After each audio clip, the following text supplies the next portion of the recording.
относно а, европейските нормативни документи, свързани с проблеми на околната среда.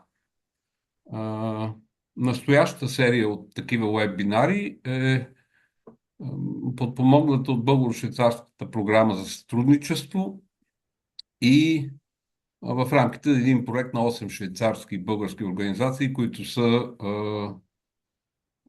под заглавие "Заедно за природата". Той цели да се срещат граждани, бизнес, организации, държавни служители, за да могат да обменят идеи, мисли, да споделят това, което ги вълнува, когато се касае за опазване на природата.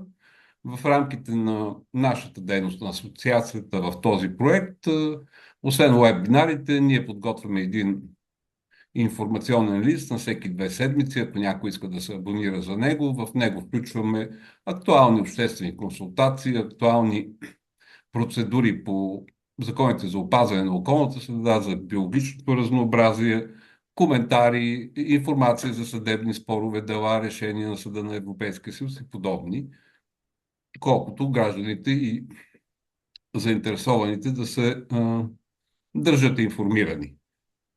Тук Зорница Стратиева, колежката, ви е писала, че се записва не от нещо друго настояще вебинар, а просто за да могат хората, които не могат да отделят от работното си време между 16 и 17 часа, да могат да го изгледат.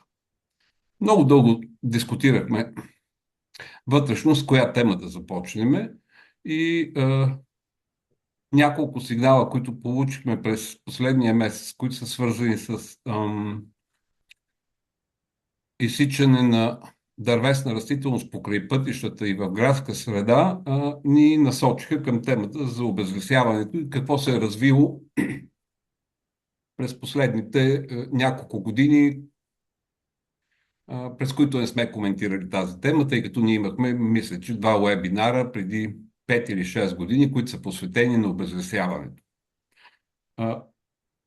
Ако имате желание да спирате, да казвате, просто си включвате микрофона, задавате си въпроси, спирате ме, ако нещо неясно се изразявам, искате си уточнение или ако искате вие пък да кажете нещо, ще гледам да бъда максимално бърз, за да има време да се дискутират темите, на кои всеки един от вас има въпроси. Обезлесяването ще го разгледам през светлината на на 2 регламента, които излезаха през последните години и на практиката, която има в България. На първо място ще разгледам въпроса, свързан с обезлесяване в урбанизирани територии.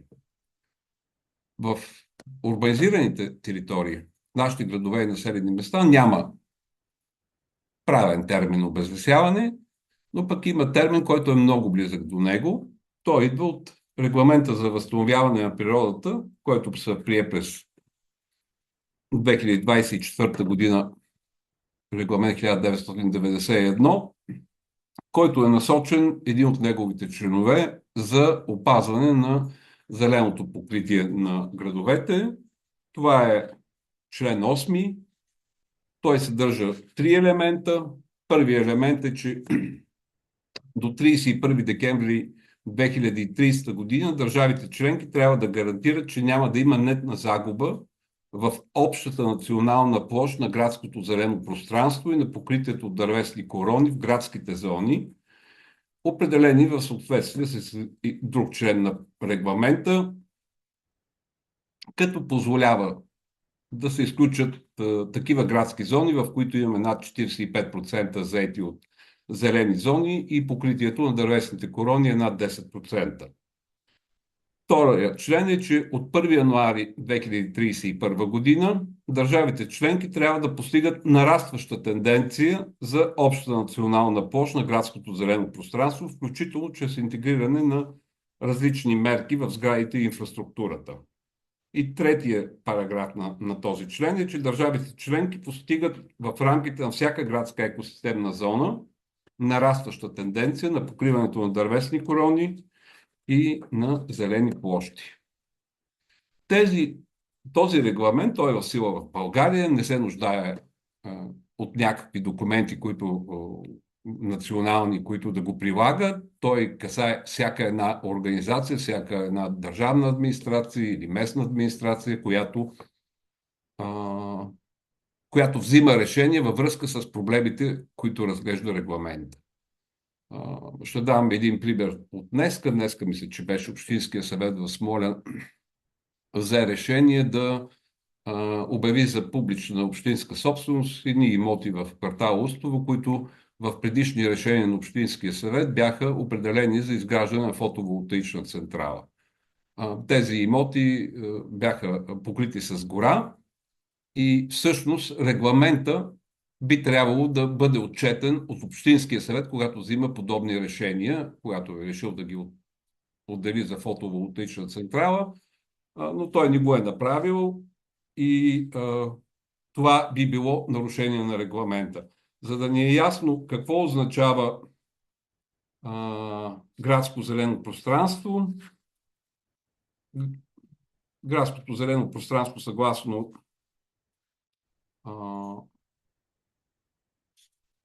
самия регламент, точка 20 от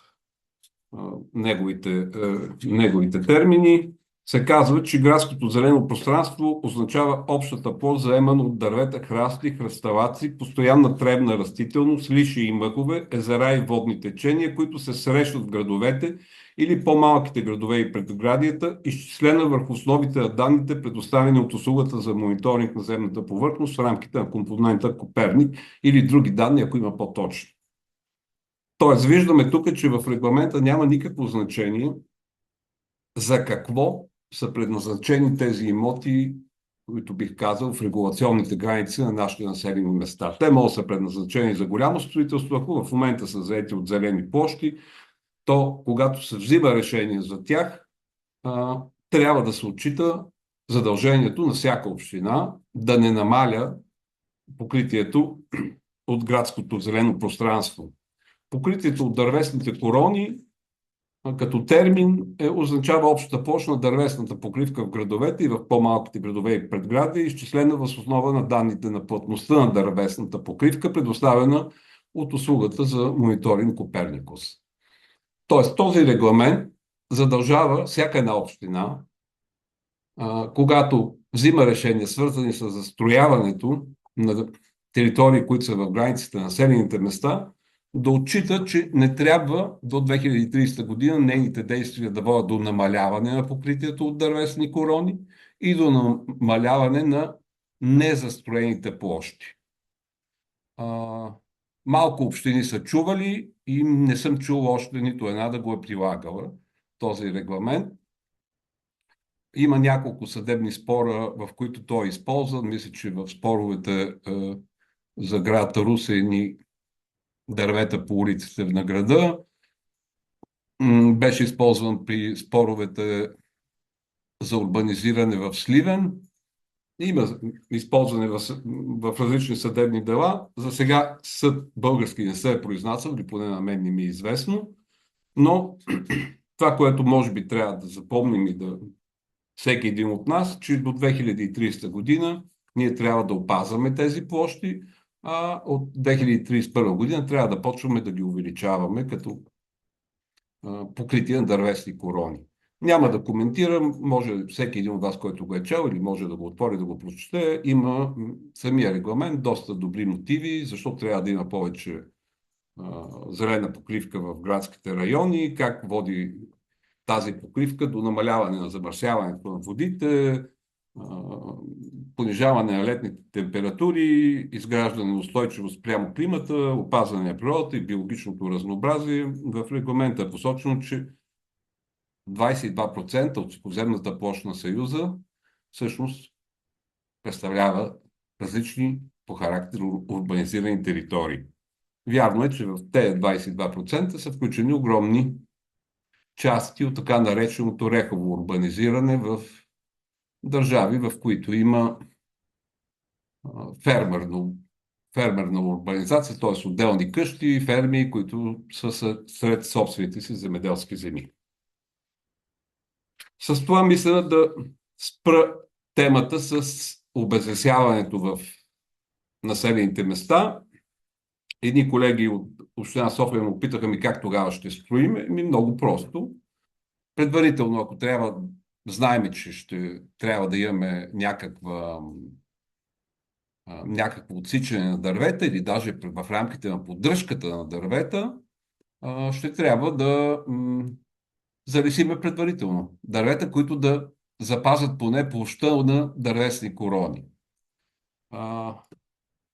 Столична община в момента извършва подобно залесяване на няколко места с идеята да ги използва компенсаторно в техни строителни дейности или ремонтни, при които трябва да се премахват дървета и дървесни корони. Ако някой счита, че има въпроси по тая тема за обезлесяването в градски територии, или да каже някаква идея.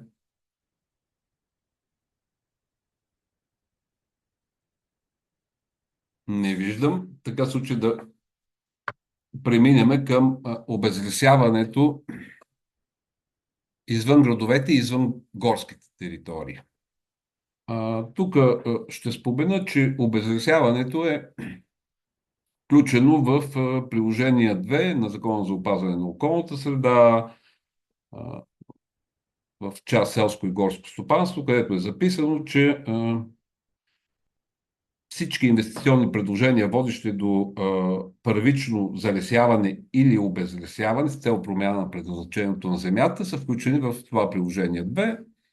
Приложение 2 на директивата за ОВОз оказва въздействие върху решенията по планове, проекти и програми, свързани с директивата за стратегическа екологична оценка. Когато коментираме как се свързва обезлесяването в земеделски земи или в транспортни територии, трябва да отчитаме процедурите, по които би могло то да се случи. В тази връзка бих споменал едно решение на Съда на Европейския съюз по дело от 2017 година с номерация C329. То е свързано с преюдициално запитване от Административния съд на Австрия. За тези, които не е ясен термина, предюдициално запитване, такова запитване, в което съдилищата на страните членки считат, че има нещо неясно в някои от европейските регламенти и директиви, което пък на тях им е ключово, за да си решат някакво вътрешно дело. И тогава задават тези въпроси към Съда на Европейския съюз, който е единственият орган, който може да коментира и да тълкува решенията на Европейската комисия, на Европейския парламент. Всъщност, това е органа, който прави тълкователните решения и тези решения по преюдициални въпроси са задължителни за прилагане не само от страната, която е задавала въпросите, но от всички страни членки и от всички техни органи, не само съдилища, но и административните органи. Това решение на съда в Австрия, то е по един спор в Австрия, в който се извършва просека в горска територия, която е за нуждите на временна линия за електричество. Страната, държавата, всъщност провинцията в случая, там обяснява, че тази просека е временна, защото им трябва за няколко години да ползват и да прокарат електрически ток и след това тя ще бъде върната за нуждите на горското стопанство и нещо повече. Даже и в момента вече е залесена с коледни елхи, т.е. имаме някакви дървета на нея. И въпросът е дали това нещо, тази просека, би могла да се води до първично обезлесяване. В това решение на съда имаме няколко извода. Първият е, че по термина обезлесяване се приема премахването на дървета, свързано с разчистването на терен. Тоест, всяко премахване на дървета, което води до освобождаване на терена от тях, се води обезлесяване. че разпоредбата на директивата по ОВОС се отнася не до всяко обезлесяване, а само за дейности по обезлесяване, извършени с цел да се придаде ново предназначение на съответните земи. Като тук съда е много внимателен и казва, че не е необходимо да се променя предназначението, ще го преведа в българската действителност, т.е. не е необходимо да изсечете една гора, за да й промените предназначението от горска на урбанизирана, за да имаме обезлесяване. Тя може да си остане каквото си реши страната членка, да примерно да е горска или земеделска, но ако е свързано с трайно премахване на дърветата, то тогава се счита за обезлесяване. Трети извод, който може да се направи от това решение е, че преценката на необходимостта даден проект, свързан с обезлесяване, да бъде предмет на оценка на екологичното му въздействие, не противоречи на обстоятелството, че преследва цели за опазване на горите. Провинцията беше оправдава, че тази просека за електропровод ще се използва и като противопожарна просека. Или от обстоятелство, че отсечените дървета веднага ще бъдат заместени с друга горска растителност. Казах ви, провинцията се оправдава там, че веднага засажда коледни лъхи. Било по естествен или по изкуствен начин, т.е. дали ще го остават естествено да се възобнови или ще го залесят с коледни лъхи, ако се придава ново предназначение. Т.е. не е важно обезлесяването просто да е премахване на дървета, т.е. това е важно, но то трябва да е свързано с ново предназначение, различно от това да растат дървета. Т.е. възможностите тук касаят това, че в някои случаи в горите се налага да се извършат сечи, които обаче след тях следва естествено или изкуствено възобновяване, но то е предназначено само единствено за нуждите там да има гора. В този случай не подлежат тези сечи на задължителната процедура по екологична оценка или на процедурата по преценка необходимостта от оценка за въздействие върху околната среда. И последният извод на това решение е, че запазването или промяната на официалния статут на съответната територия, придаван съгласно вътрешното право на държавите членки, е ирелевантно по отношение на определенето на една дейност за обезлесяване по смисъла на приложение 2 на директивата за ОВОС. Ето го, това, което ви го казах.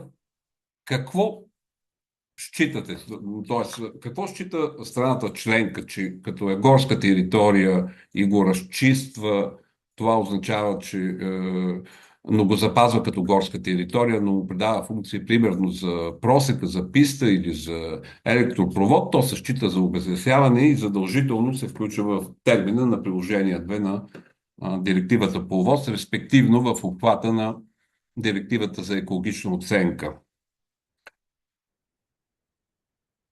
Тук бихме могли да си зададем въпроса, отсичането на какъв брой дървета би представлявало разчистване на гора.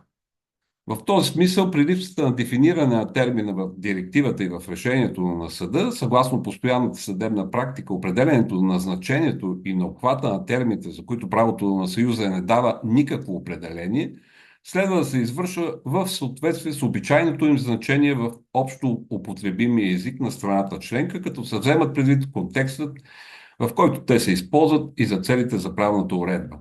Тоест, по отношение на България, когато коментираме обезлесяване, ние трябва да отчитаме значението на термина гора спрямо Закона за горите.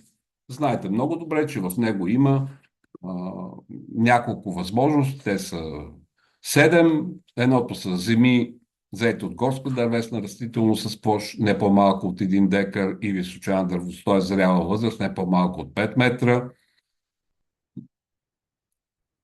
Второто са площи, които са в процес на възобновяване и които не са достигнали, но ще достигнат тази височина. при максимална корекция на короните от 10 на 100 и височина на дърветата от минимум 5 метра, площи, които в резултат на антропогенна дейност или естествени причини са временно обезлесени, но подлежат на възобновяване, т.е. например каквито са пожарите, защитни горски пояси, както и ивици от дървета с площ по-голяма от 1 декар и широчина над 10 метра, насъждения в системи и съоръжения за предпазване на вредното въздействие на водите, клекови формации във високата част на планините и съобщества от дървесни или храстови видове, разположени край водните обекти. Това е обичайното за България, съгласно българския закон за горите. Какво е гора? Т.е. премахването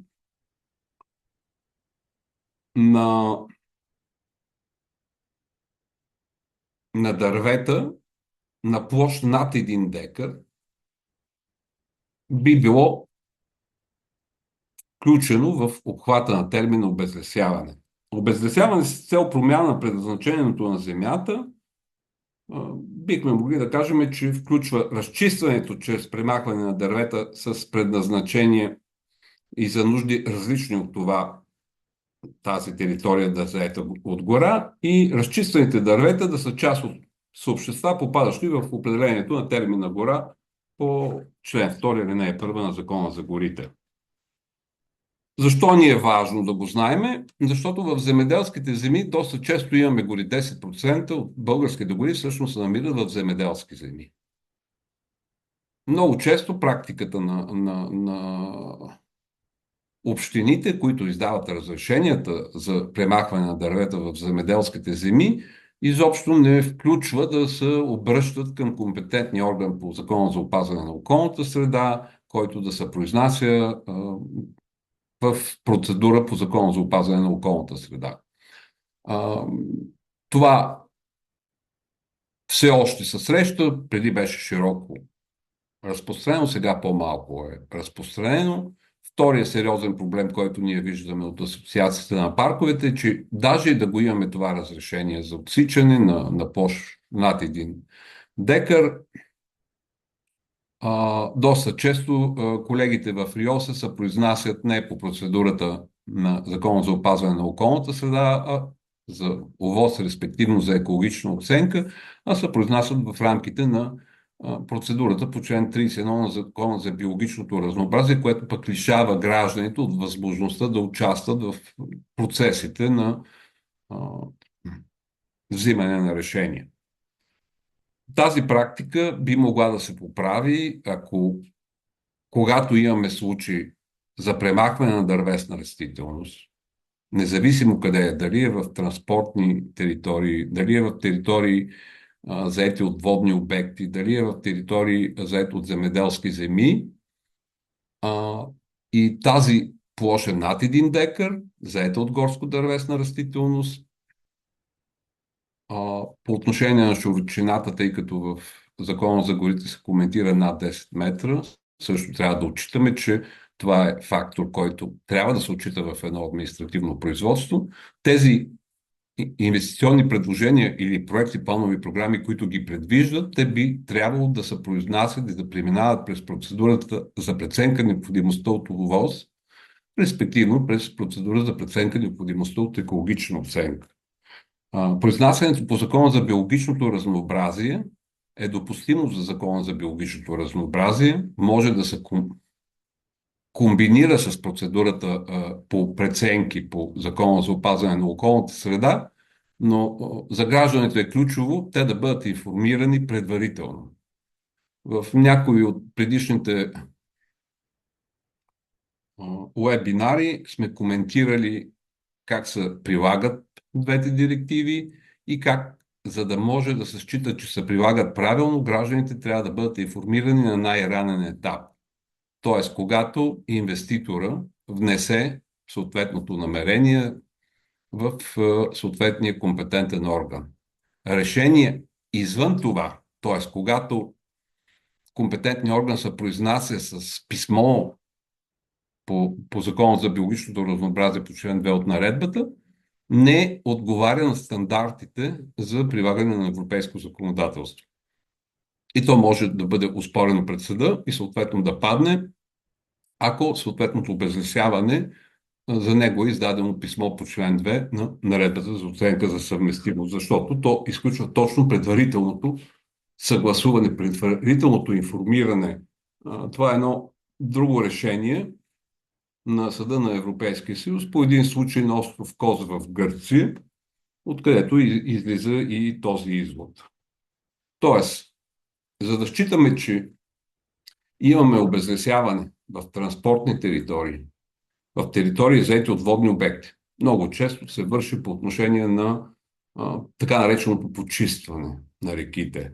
За да имаме в територии от земеделските земи, където имаме гори, т.е. за да се извърши законно премахването на една дървесна растителност, която заема площ над 1 декар, то трябва да имаме процедурата по преценка необходимостта от ОВОС, респективно по процедурата по преценка необходимостта от екологична оценка. В всички останали случаи заинтересованите страни биха могли да оспорят на базата на това решение на Съда на Европейския съюз, което е задължително за прилагане от всички съдебни органи, които биват сезирани с подобна жалба, и там ще бъде съвсем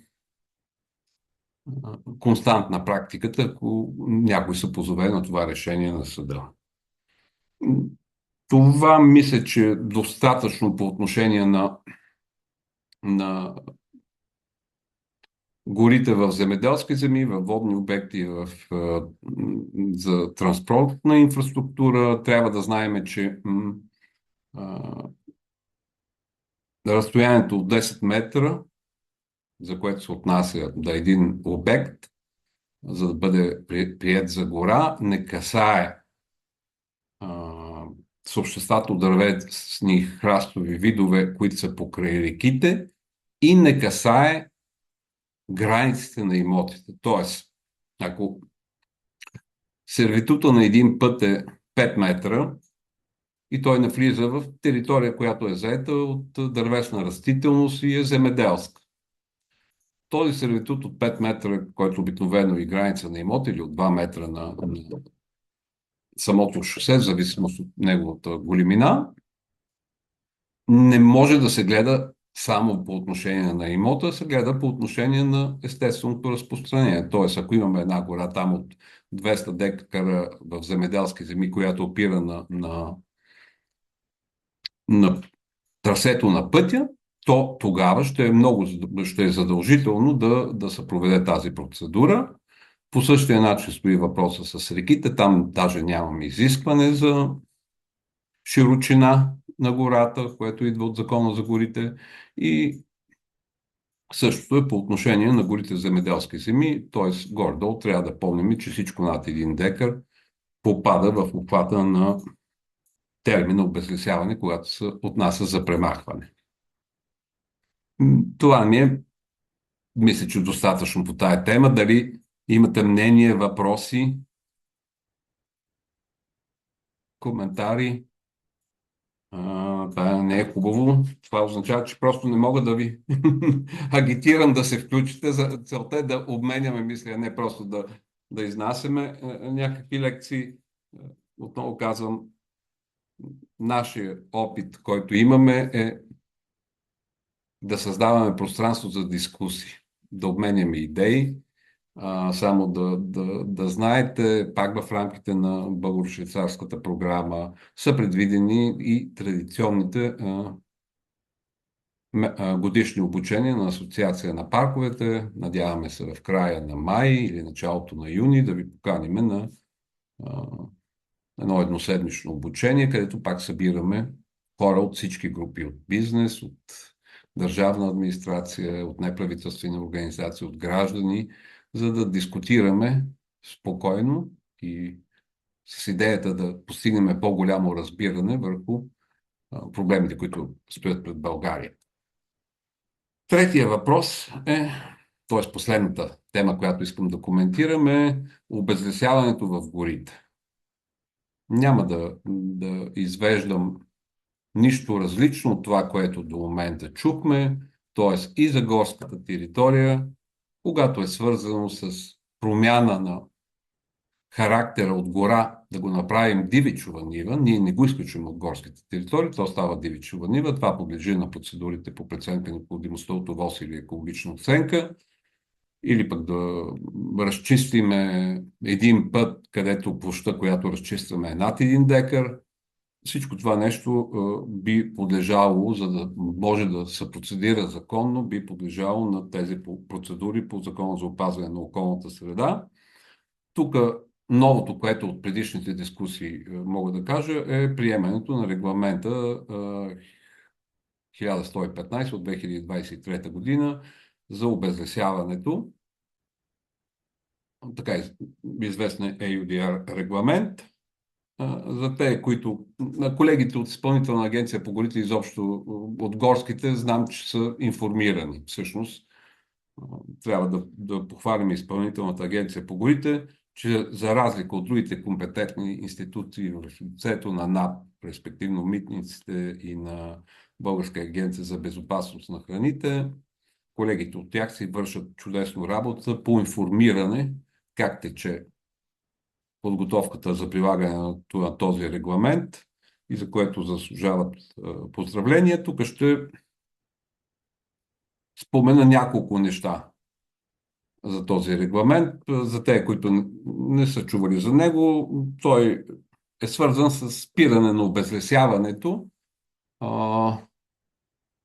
с цел земеделско производство, т.е. селскостопанско производство, и то специално на няколко типа стоки и продукти, респективно едър рогат добитък, какао, кафе, маслодайна палма, каучук, соя и дървен материал. За България сами разбирате, че тук единственото, което ни касае, е когато е свързано с обезлесяване, което е за производство на месо от едър рогат добитък и за дървесина. Регламентът е много голям.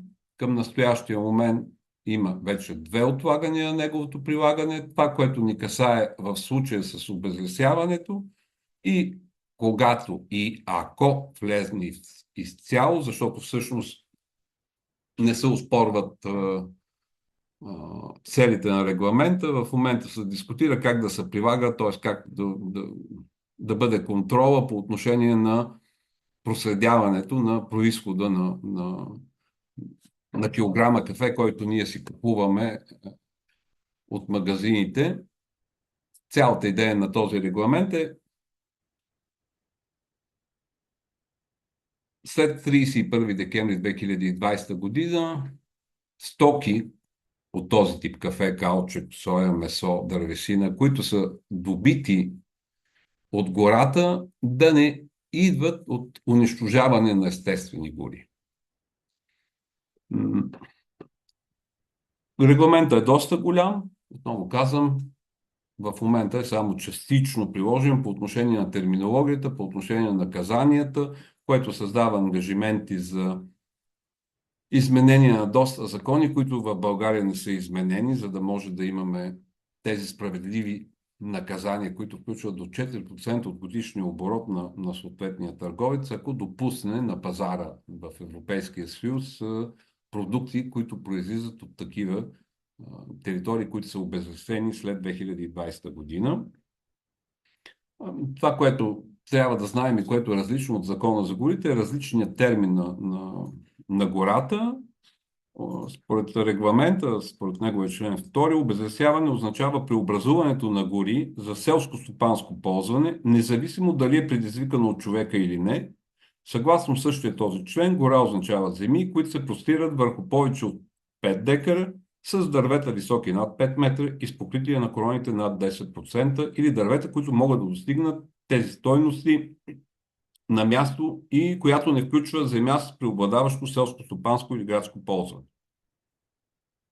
Това определение виждате, че се различава от определението за гора, което се използва в България, т.е.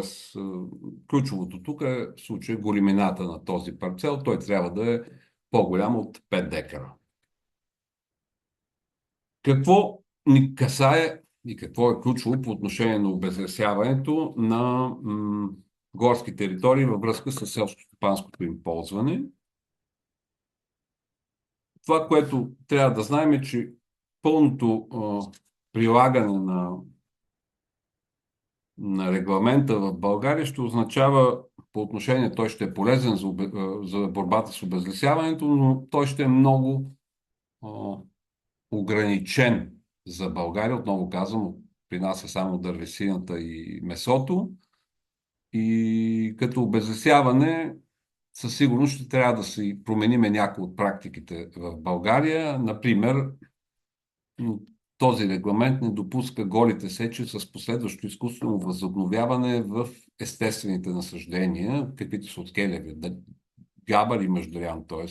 това нещо няма да бъде допустимо, защото дървесина от подобни площи, ако се извършва или е извършено след 2020 година, не би могла да влиза на пазара. На второ място като практика е, че премахва гори сечи в естествени крайречни гори с цел създаването на тополови плантации, т.е. каквото е до 2020 година, това би трябвало да бъде и размера на тези плантации, които имаме в България. След това дървесина, добита от подобни тополови плантации, които са на място на естествени гори, които са изсечени след 2020 година, не би могла да влезе на пазара. Това би довело до ограничаване почистването на речни корита, т.е. трябва да се търси как ще се разпореждаме с дървесината, която е вследствие на подобни почиствания, които са повече от 5 декара на едно място. Трябва да знаем, че това касае и конфискуваната дървесина незаконна. Съгласно регламента, тя не би могла да бъде изнесена на пазара, т.е. когато колегите от горските стопанства или регионалните дирекции по горите конфискуват една дървесина, която е незаконно отсечена, тя не би могла да стигне до пазара, т.е. ще трябва да се търси как да се разпорежда държавата с тази дървесина, без да достига до пазара. Може да я подарява, да използва за нещо, но не може да я продава. И това включва спиране на изкореняването на гори в земеделските територии, тъй като регламента, както и в останалия случай, не касае какъв тип се води съответната територия, съгласно местното законодателство. Ако имаме естествена гора, която е над 5 декара в земеделски земи и някой реши да я премахне, то ако реши примерно да използва за пасище, то месото от това пасище не би могло да стигне до пазара. Както виждате, обвързвам всичко с контрола върху тези продукти, които са предмет на този регламент, защото този регламент не касае примерно обезлесяване, свързано с урбанизиране. Тоест имаме гора в земеделските земи над 5 декара и ако реши да застрояват, дали с фотоволтаичен парк, или с жилище, или с хотели, то не попадаме в обхвата на този регламент. За да може да се прилага регламента, колегите от Изпълнителна агенция по горите ще трябва да имат карта на всички горски територии, които са над 5 декара към 2020 година.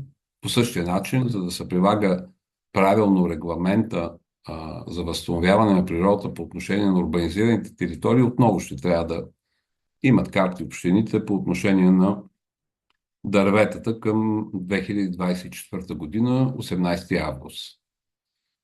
Затова и двата регламента използват и насочват към използване на системата Коперникус на сателитно заснемане.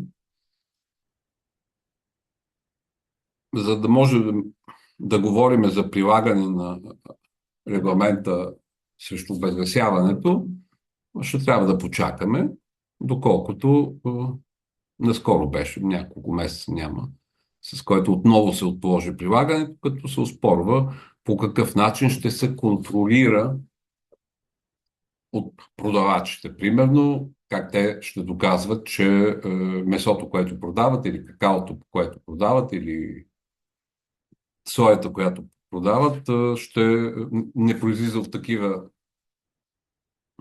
места, които са обезлесени, защото този регламент касае въздействието на пазара на Европейския съюз върху целия свят. Тоест, на европейския пазар няма да могат да бъдат продавани подобни стоки и материали и всъщност върху това основния спор. Как се доказва и защо се оказва, че това за някои от бизнесите е затормозяващо.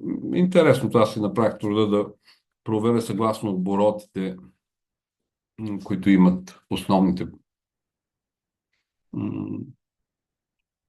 продавачи на месо и на дървесина, и най-сложно за България, т.е. с най-голям елемент на отчитане, ще бъдат много малко търговски дружества. Това са 6 държавни горски предприятия, 3 големи потребители на дървесина, каквито са Кроношпан, Свилоцел и Кастамоно, и 3 или 4 от големите фирми, свързани с месо, каквито са Бела България, Бони месокомбинат Ловеч, Бони месокомбинат Русе, и мисля, че с това се изчерпва ангажиментите за България за по-сложното отчитане, иначе всички останали, които се занимават с тези продукти, ще трябва да проследяват по някаква вътрешна система, доколкото разбирам това, което в момента се дискутира в Европейската комисия, да не произлизат от такива територии. Най-вероятно се очаква да се даде на страните членки да се изградят системата и да упълномощят да отговаря за този контрол, този, който го внася на пазара на Европейския съюз. Мисля, че това горе-долу ще облегчи и самата линия на проследяване и контрол, но нека не спекулираме, ще го видим какво се случва. И с това мисля, че може да спреме темата с обезлесяването в горски територии, какво се е случило за тези няколко години, когато не сме го коментирали. И с това аз всъщност приключих. И сега отново ще се опитам да ви поощря, да си кажете мнението. Има въпрос. Чакай да проверя. Зорница ми дава. Как стои въпросът с декларациите, които собственици подават при тях, за да се премахнат дървесна растителност, добила характера на гора земеделските земи, а ЯК им дава 3-годишен срок да извършат обезлесяването, за да ползват земеделските земи като такива. Какви процедури трябва да се произвеждат? Благодаря на въпроса на господин Георгиев. Моята оценка е, че когато касаеме обезлесяване над 1 декар, независимо, че тя се е водила земеделска земя, което не винаги е така, нали, мога да ви покажа специално край София достатъчно примери, на които имаме 100-120 годишни букови гори, които се водят земеделски земи, което естествено няма как да се случи, защото те преди 1944 година са били гори в обхвата на предмета на горското стопанство. Проследявал съм такива случаи специално, но както и да е, това е практиката в България. В този случай Изпълнителна агенция по горите се произнася само по реда на Закона за горите. Тя казва, дава си съответните срокове, вече собственика, ако иска да го пристъпи към подобно обезлесяване, прочистване на дървесната растителност, той трябва да се обърне към компетентния орган в обхвата на общината, който е. Ако е в земеделска територия, значи съответния РИОС и да каже: аз искам тук да се разчисти земята и РИОСа да се произнесе съобразно режимите и спрямо своята преценка на компетентен орган, дали е необходимо да се извърши ОВОС или екологична оценка. Това е според мен. Тоест, Изпълнителна агенция по горите и нейните структури не са компетентни орган да се произнасят по ЗООС и по ЗБР, но те се произнасят по Закона за горите, казват си да, може или не, не може. Трябва да кажа, че доста често в последно време наблюдавам разрешения, а, които касаят обезлесяване в общини под 10%. Това мисля, че два пъти сме писали специални писма на Изпълнителна агенция по горите да обръщат внимание на този въпрос, защото това, че инвеститора, специално когато е за горски територии, плаща някакво обезщетение с цел да се възстанови гората, това не гарантира, че тази гора ще бъде възстановена в съответната община. Ще дам един пример. Вероятно сте чували въпроса свързан, т.е. един скандал, свързан с изграждането на един завод за каменна вата в община Сухиндол. Там голяма част от производството се извършва върху горски територии. Самата община попада в списъка на общините под 10% лесистост и това, че инвеститор е платил една сума да се залеси, се оказа всъщност, че в рамките на община Сухиндол не е извършено залесяване. То е извършено тъй като горското стопанство няма къде да залеси, т.е. няма незалесени горски територии държавна собственост, то е компенсирано на 50 или на 100 км от там, което всъщност е довело до намаляване или би довело до намаляване на лесистостта на общината допълнително. Не се е случило по проста причина, че решението по ОВОС за този завод беше подложено на съдебен контрол и беше отменено окончателно от Върховния административен съд. Мисля, че миналия месец или този месец беше, да. Не знам дали, господин Георгиев, успях да ви отговоря за декларациите. Да. Други теми, въпроси, свързани с това?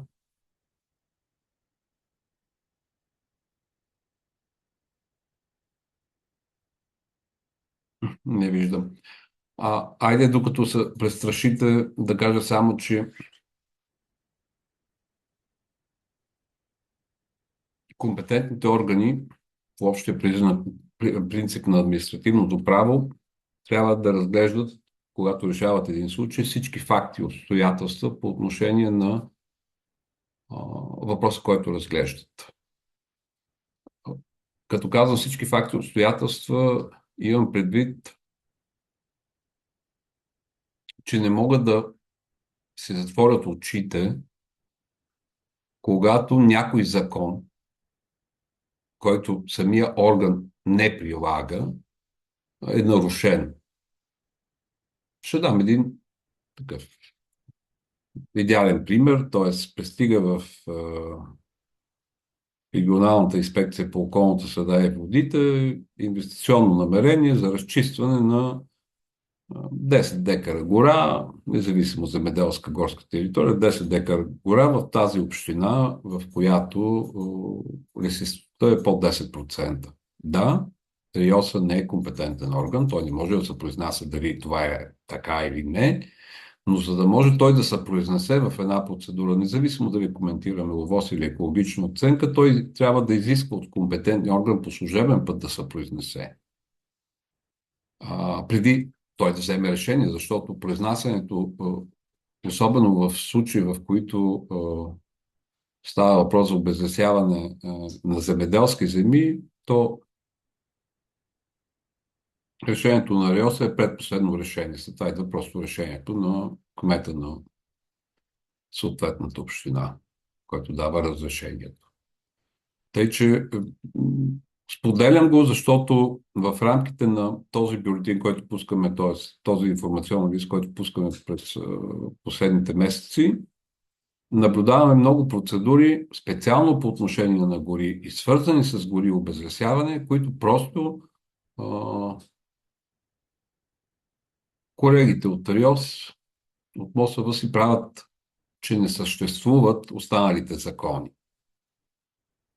Това не е окей, защото така могат и колегите от горите да се правят, че не съществуват законите за околна среда. Всъщност, принципа на добро управление, на което ние всички дължим на гражданите, трябва да създава някаква сигурност в тях. Тоест, когато някой се произнесе, да не казва, ама тук всичко е окей, за мен, ама ходете при другия орган да ви каже дали е окей, защото това е едно изнудване между различните административни органи. То се отнася особено в проекти, планови програми или инвестиционни намерения, свързани с строителството, където всеки един орган обикновено препраща към други и накрая един инвеститор започва да изгражда, примерно, някакъв голям обект, без да се спазват различните закони. Ще дам един пример. Най-големият фотоволтаичен парк в България, над 10 квадратни километра, в община Пазарджик, е направен без процедури по екологична оценка и ОВОС, и ако се отворим кадастъра, ще видим, че там се води горска територия и е гора. Съгласно горските карти, там се продължава да е гора, а всъщност от години е един огромен фотоволтаичен парк. По същия начин стои въпроса с, примерно, предошлата река в Елените, където, да, води се горска територия, обаче междувременно община, в някакъв случай басейнова дирекция или РИОС са издавали разрешения и реката отдавна е застроена, дърветата ги няма, а реално погледнато това доведе до смъртта на 4 човека. Тъй, че когато коментираме доброто управление, специално по отношение на обезлесяването, е важно да отчитаме цялата нормативна база, както административните органи изискват всеки един гражданин, всеки един от нас да познава цялото законодателство и да ги прилага и да спазва законите. Това се касае по същия начин и за административните органи. Дали се появи някакъв желаещ нов да коментира? Не. Леле, надявам се следващия вебинар да бъде нещо по-различно или поне ще се опитаме с колежката Статиева да го направим по-различен. Ако имате желание за някаква специална тема да дискутираме, просто ни пишете, ни звъннете. Ако искате да получавате този информационен лист веднъж на 2 седмици, също ни пишете, независимо служебни лични адреси пощенски. Ако искате да участвате в обучението, пак ни пратете един знак по някакъв начин или да участвате в кръгла маса. Ще правим тази година една кръгла маса, която е насочена към развитие на правото на здравословна околна среда като човешко право с институциите. Вероятно ще бъде във втората половина на годината. Зорница е посочила, че мейла, на който можете да ни изпратите, официалния АПБ kiombaparks.bg. И ако няма никой, мисля, че се справихме чудесно в рамките на един час. Аз си бях предвидил поне половин час дискусия, но така ще може да приключим и по-рано. Благодаря ви за участието. Желая ви здраве, бъдете здрави, защото това е най-ключовото и важното. И изключително съм благодарен, че отделяте от времето си, за да присъствате и участвате на тези вебинари, защото най-ценното, което има един човек, е неговото физическо, биологично време, което тече и никога не се връща. Бъдете здрави! Айде, чао, хубава вечер! Хубава вечер на всички! Всичко добро! Всичко добро, Енур! Довиждане, приятна вечер. Довиждане, господин Гройчев. Обадете се следващия път, като дойдете в София. Непременно.